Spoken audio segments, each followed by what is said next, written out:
All right. Beautiful song. Oh, I could listen to that all day. So here we are, and we're midway through May.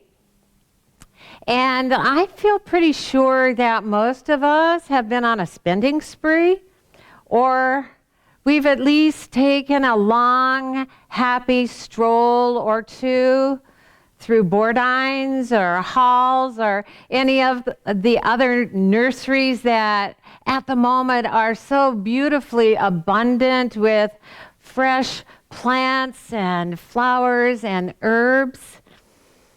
There are so many planting options available right now that if you like to plan what you plant, I know the birds plant most of my garden, but I plant a few things. And if you like to do that, then you can't help but feel excited that the planting season is finally here. And even though one of the employees at Bordines was reminding all the enthusiastic shoppers as we were leaving that really Memorial Day is the actual beginning of the planting season, that didn't really remove the smile on anyone's face as they were loading their cars, because just the anticipation of putting our hands in the soil can be enough to put a smile on our face. There's just something within us that so resonates to the process of planting and reaping, that just thinking about consciously and intentionally participating in the creative process of life just causes us to feel happy to be alive. Gardening seems to so naturally connect us with the divine creativity of life that we more easily feel our oneness with the peaceful, living energy of this universe in which we live.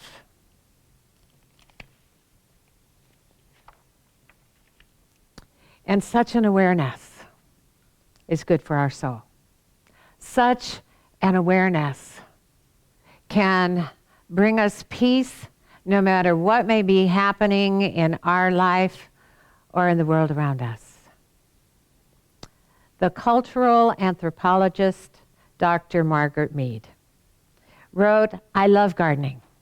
In fact, it's the best therapy ever. It's cheaper than traditional therapy, and you get tomatoes. But we don't have to garden to feel the energy of nature right now. There are so many blossoming trees everywhere, even in the parking lots, that we can go to Rite Aid and feel like we're in a peaceful arboretum. And all those green shoots that we were celebrating just a few weeks ago have turned into beautiful, colorful, fragrant floral bouquets. And here in the Midwest, this time of year, we get to appreciate the freshness of the produce that is in the markets because it hasn't had to travel so far to get to us. We're immersed in a miraculous flow of life. We're swimming in a universe of creative energy we're all one with. We are spiritual beings living in a spiritual universe that is governed by spiritual laws of love, and we're it whether we're ready or not. There's one life that's everywhere, and it lives in each of us. It lives in us, and we live in it as it. There's no separation between what life is and what we are. Alan Watts, the wonderful spiritual teacher, said, "We do not come into this world. We come out of it as leaves from a tree. As the ocean waves, the universe peoples. Every individual is an expression of the whole realm of nature, a unique action of the total universe. The universe in which we live, the universe that lives in us, is always, always ready to move through us in amazing ways, whether we're ready or not. But if we want to intentionally participate in creating the life we want to live in a world we want to live it in, then our readiness is essential. We've got to be ready to take charge of our life by giving our attention only to those things that we want to see grow in our life and in the world. Now, as we know, this world is full of fertilizer and manure. And it is rich with creative power. And when we choose a specific focus and we tend to it and we care for it, that is where mastery and genius come from. We've got to be ready to be a master gardener of our mind by mentally letting go of what we don't want to see grow in our life, by deciding to choose our thoughts as carefully as we would seeds for our garden, because our thoughts are creative.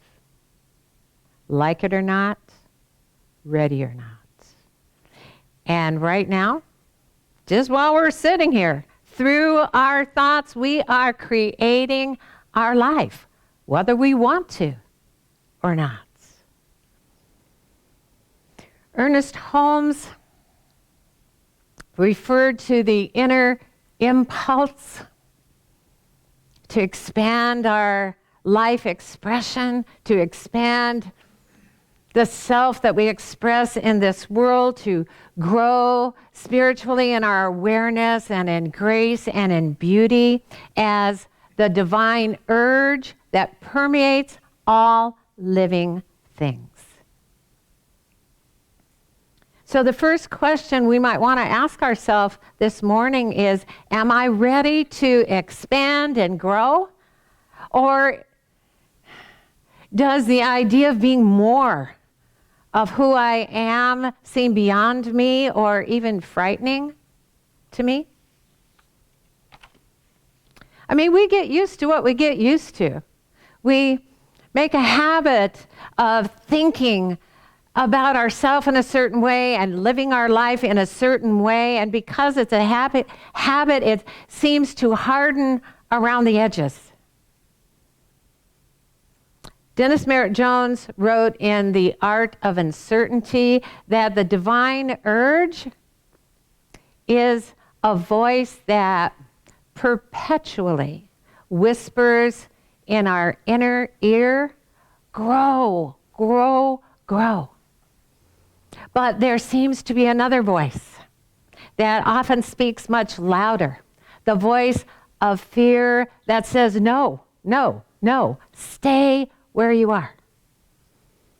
Because while you may not like it, you're familiar. You know the rules and the boundaries.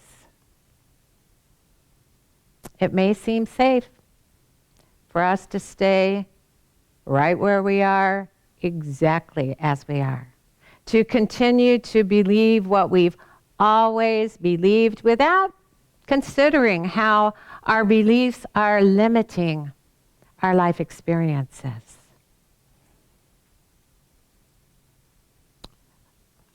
But if we don't consider that, if we're not ready to explore and discover the spiritual being that we are right now, we will miss the miracle of being ourselves in the world.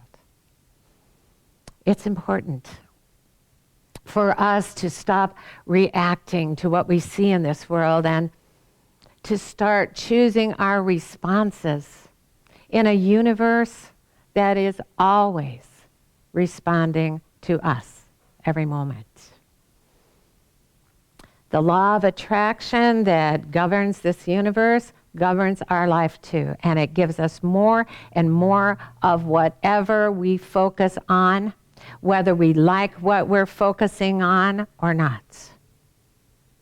Because life can only appear to us right where we're living it, right before our eyes, because we're looking with our eyes. As an individual expression of a whole realm of nature, we are predisposed to experience miracles. It's our nature to experience the miraculous moment to moment. That's why it's essential for us to remind ourselves each day, and if we need to, many times throughout the day, that we're surrounded by a holy miracle maker that's ready to create miracles for us and will do that, whether we're ready to receive those miracles or not. But if we want to catch a glimpse of the miraculous life that we are, of the miraculous world around us, we need to be looking for the miraculous. It's always there. We used to sing a song here at LEC that I'm sure most of us remember that was called "I'm Ready for a Miracle." And we used to sing with such enthusiasm. My mind is open, ready to receive it. My heart is open all the way. Remember that? So, the next question that we might want to ask ourselves, is my mind open? Is it free of the blockades of judgment? Those unloving thoughts that would block my view of the miracles I've asked for through the vibration of my desire? Is my heart open, ready, and willing to receive because I feel so worthy that the universe always says yes to me? A Course in Miracles tells us miracles are natural. When they do not occur, something has gone wrong. Now, the only thing that could make something even appear to go wrong in a universe that is creating miracles every single moment is our unreadiness to receive a miracle, so that we can't see that miracle. We must be ready for a miracle to appear before it can appear to us. We've got to believe it to see it. If we've allowed doubt to enter our mind that life is good, that life is for us, that there is a power that is unopposed, that is full of love because it is love, if we've allowed that doubt to come about because of some of the things that seem to happen sometimes, then we've closed our heart to love. Because We're believing that some people, maybe even ourselves, don't deserve to be loved. If we've allowed doubt that love is all there is, if we have allowed that doubt to enter our mind and close our heart, then we're not ready for a miracle. If we're going to be enriched by this earth life that we're living, then we need to be ready to be enriched rather than expecting life to deplete us. Miracles are everywhere for us to joyously observe and experience. But rather than looking for them in our everyday life, so often we're fixated on what appears to be. We're fixated on what's missing that we want to be there. And we're so fixated on what's not there that we can't see what is there. And so we miss the miraculous and settle for the mundane. If a miracle isn't coming through for us, it's not because it's stuck somewhere in the flow of life. It's not because it's being withheld by a universal reluctance to give us what we want.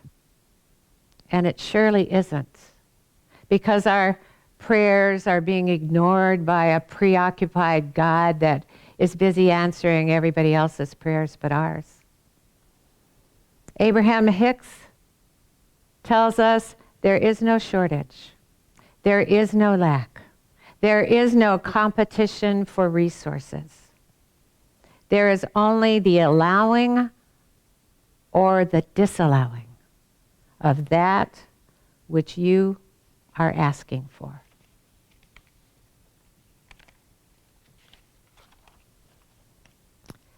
We have already received a resounding, earth-shaking, vibrational yes to our every request from existence itself, the only power that can bring it about. We're each a walking miracle, surrounded vibrationally by the miracles that we've asked for. But what we want to see in form is already there as a non-physical answer to us and for us. But it can't get into physical form before our eyes unless we're ready to receive it. Unless we're open all the way.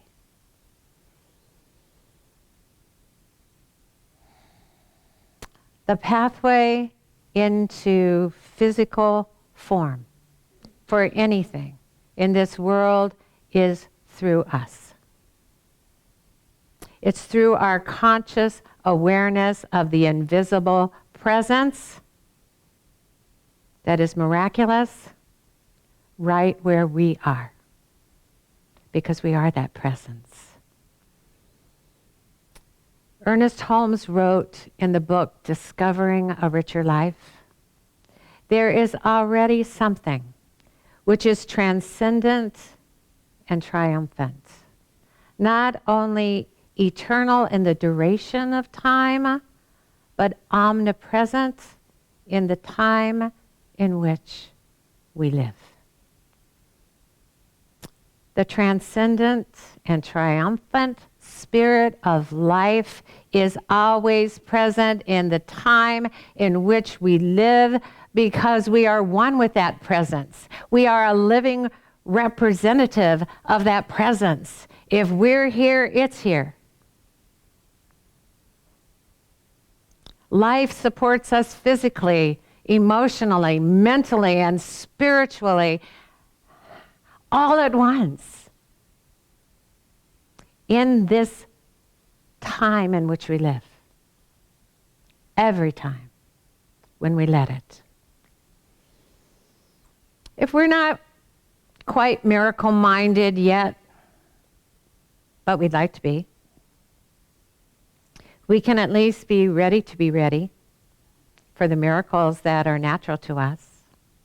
We can get ready to be ready by wanting to feel spiritually good within us more than we want to be right about anything in any situation or anyone in this world. We can be ready by deciding to be happy before we have a worldly reason to celebrate. In this way, we are answering that divine urge that is telling us to grow, grow, grow. If we're ready to be ready, nothing can stop us from growing a miraculous life.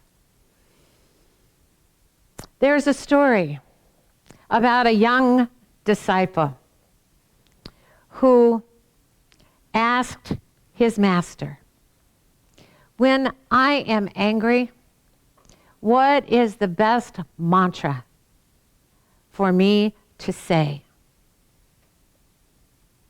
to become unangry?"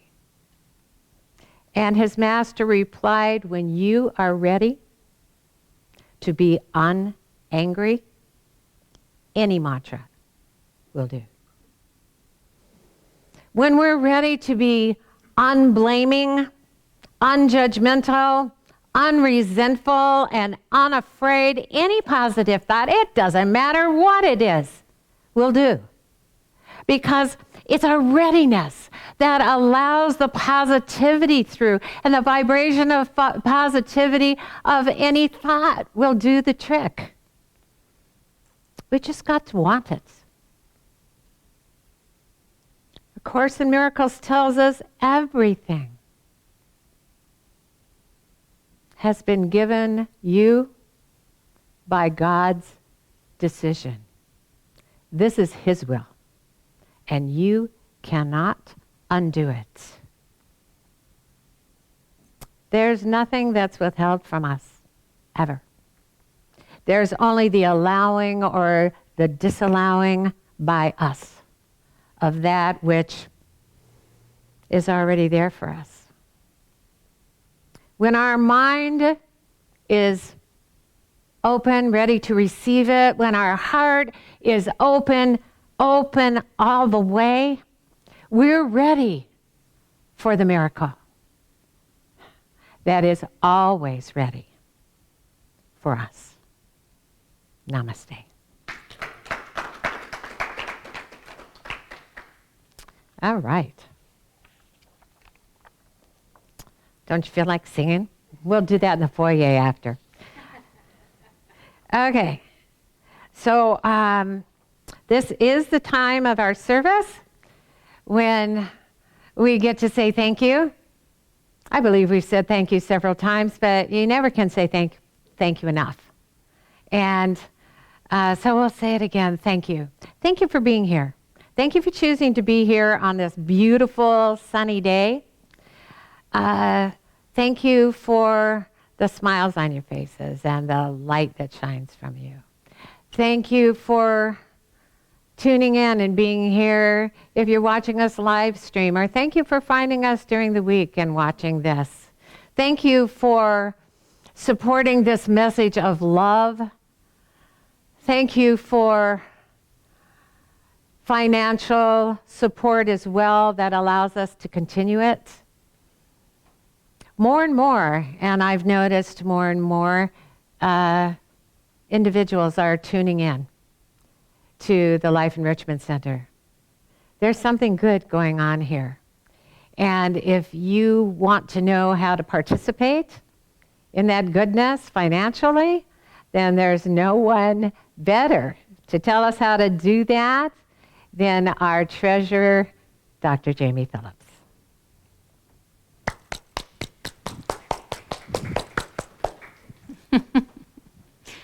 Thank you. You're welcome. That was just to get me up here, wasn't it? Hi, everyone. Hi.